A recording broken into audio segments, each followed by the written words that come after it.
Hi, here we are, chapter 12 of The Day I Was Crucified, as told by Christ Himself, written by Jean Edwards and read by me.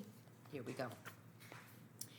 Drawing a sword from beneath his garment, Peter swung wildly. He struck the ear of an unfortunate slave standing nearby. Quickly, I replaced the ear. It had happened so suddenly that no one among the soldiers had time to react. My angels had surrounded the olive grove and had drawn their swords. I whispered to the angelic host, "It is not for you to interfere. Return to the hilltops and prepare to return to the other realm on my command." I then said to Peter, "If I needed help, I would have called forth my angels. This is not the time for battle, but for the cup." I then searched the face of every person in the entire crowd. "Have you mistaken me for a thief? You have come out of such militant array? Surely you are seeking not me, but some desperate enemy of society. I have been with you openly in the temple, teaching publicly every day. Why did you not arrest me then? I will tell you why you have not arrested me until now. It is because it was not your hour. Now it is, but it is your only hour." Glaring at me with triumphant hate, the mob began to encircle me while 11 men disappeared into the night. The last to leave was the small boy named John Mark, and now the freest creature ever to exist was bound and stripped of all rights and freedom. I whispered to unseen ears, "Darkness, this is your hour. I am bound. I am in the hands of my chosen people. Soon I will be in the hands of the heathen. After that, I will find myself in your presence. Oh, you citizens of the inferno, the moment you have so long awaited is here. But now I was in the most dangerous place imaginable. I was in the hands of religious men." A soldier walked into the ironsmith's foundry. "I have come for the nails. I have just finished them, and they are still warm. You will note that a few are more like spikes than nails, as you requested. Are they to be used in a crucifixion?" "They are," observed the soldier. "I find them acceptable," he continued. "Of course they are acceptable. The nails I forge here have been used in hundreds of crucifixions which stretch from the sea to the desert." "But I have a question for you," inquired the soldier. "That first set of nails was ordered by the Romans, but the last ones were ordered by the Sandrian. Why the Sandrian?" "It is unlawful. The Sandrian will not dare kill anyone, especially by crucifixion. Only Romans can do that. The Sandrian cannot order an execution, much less a crucifixion." "Oh, yes, they can, at least when they are this sure of themselves," the ironsmith answered. "Today, they are a determined lot. I also need 4 crossbeams." "4?" "Yes, 3 for some robbers and 1 for a man called Jesus. He is some local prophet of sorts." "Jesus?" "The same. You know, do you not, that he claims to be the Son of God?" "God? Which one? We Romans have many." "We have only one." "One? But how could he allow himself to be crucified by his own creative handiwork if he is the Son of God, the one who created this iron and fashioned the tree? That is what troubles me about the strange man." "Well, it does not trouble the Sandrian," retorted the soldier as he turned to leave. "Will you Romans also be needing stakes for the crossbeams?" "No, we plan to use a tree this time, one on the Mount of Olives." The ironsmith then loaded 4 crossbeams onto a cart. "Cursed is the man who hangs on a tree," muttered the troubled ironsmith. "Is it possible that the Son of God would be on such a tree?" The guards led me out of the olive grove onto the house of Annas, the oldest of the high priest. The son of Abraham were about to place me on trial. "The prisoner has arrived," reported someone to Annas. That is not how you say his name. Ananias. As I waited, I heard a servant say, "Is that grotesque figure over there Jesus? If it is, why bother with a trial? He is already virtually dead." Ananias smoothed his robes and came toward me. He studied my face carefully and then thought to himself, "It will be a short walk from here to this man's death." "Son of Joseph and Mary, why do you proclaim treachery and sedition to the people? What have you been teaching your followers?" demanded Ananias. I responded, "You do not need to ask me that question. You only need to ask those who have heard me speak." At that instant, I received a hard blow to the mouth from a temple guard. "You are speaking to the high priest, criminal."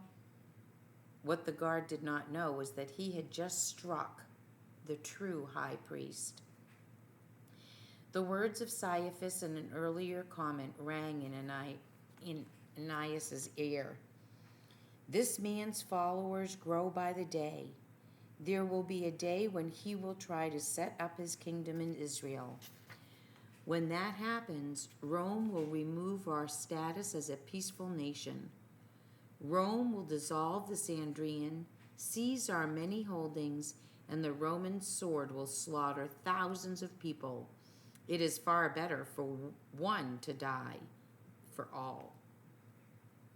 With that, Ananias sent to me the house of Caiaphas, where the Sandrian began to gather, along with a number of Pharisees and Sadducees.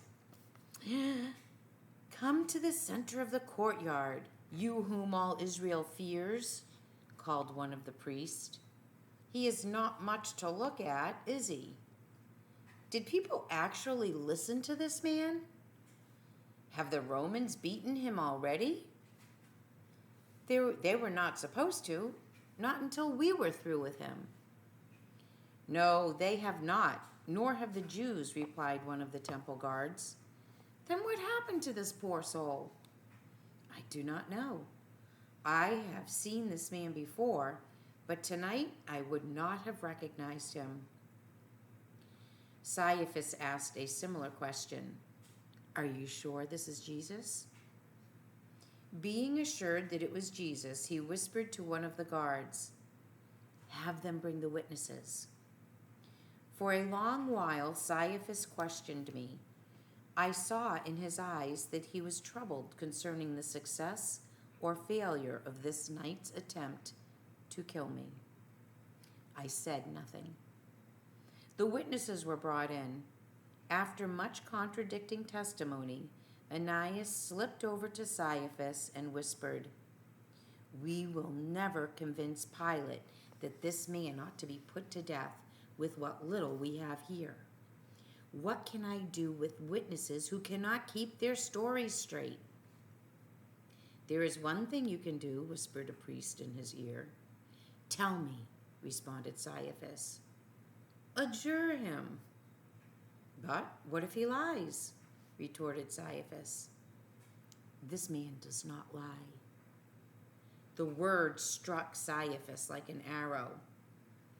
At that, Caiaphas took a deep breath, and speaking loudly for all to hear, he pronounced, I adjure you by the living God, are you the Messiah? Are you the Son of God? Before answering, I looked around the courtyard and stared into the faces of every priest, rabbi, scribe, Pharisee, and Sadducee present. I looked at Caiaphas and then at the temple guards. All were nervous. I then raised my eyes toward the nearby hills where stood 10,000 heavenly angels, each with his hand upon his sword, awaiting a word from me. That word never came. He has been adjured, whispered one of the angels. Will he finally reveal who he is? Asked another. Finally, my eyes again met those of the high priest. With a calm that had been mine throughout all eternities, I spoke the forbidden words. I am. Furthermore, I continued, a day is coming when you will see the Son of Man return here with his angels descending in a cloud of glory. An angel whispered, hasten, Lord, hasten that day. As soon as Caiaphas heard my words, he grabbed his garment and began tearing at it. In fringed rage, he began screaming, blasphemy! Who needs more evidence? This Galilean has witnessed against himself. He has blasphemed against our God. It is with his own tongue he has pronounced his own death sentence. This rhetoric is exactly what we believed him to be, a man not worthy of life. Caiaphas turned and addressed the Sanhedrin. I call for a verdict. For myself, I am certain this Nazarene is not worthy to live out this day. God is with us. I mean to see this man dead before Passover begins, he vowed. Silently I spoke to the angels. Return to your realm. I would not see them again until I heard the grinding of a huge stone being rolled away. The ordeal had taken the entire night. It was 5 a.m. While the verdict was being pronounced, there was something else taking place near the Judean hills. A solitary priest was making his way up the steps to one of the pinnacles of the temple. Once there, he turned east and searched the horizon. Below him lay the temple courtyard, choked with expectant pilgrims, while late arrivals were pushing their way through the 24 entrances of the temple grounds. The priests continued studying the landscape, straining to see past the slopes of the Mount of Olives, across the open fields, on to Bethany and beyond. The priest watched as yet other sojourners who had come by sea were now pressing their way into Jerusalem through the western gates. He turned again toward the east. For a moment he stood motionless. At that moment, the tip of the sun broke over the horizon, lightening the eastern hills. With that, the priest cried out, "The morning sun!" From below, another priest called up to him, "How far can the morning light be seen?" "As far as Hebron," came his traditional inquiry. "Yes," came the reply, "even as far as Hebron." The crowd below began to applaud. Scores of priests in unison raised silver trumpets and filled the air with a loud blast of the sacred horns. The pilgrims standing below cheered. The regular morning sacrifice observed every day of the year began. A tiny lamb was led to a golden bowl of water, that it might take a last drink. and was then led to the altar of sacrifice. Just as the lamb was being tied to the altar, so my hands were being tied. I hardly listened as the Sanhedrin's verdict was announced. By Hebrew law, this heretic is to die. They could not possibly realize that this verdict had been established long ago in the eternal past.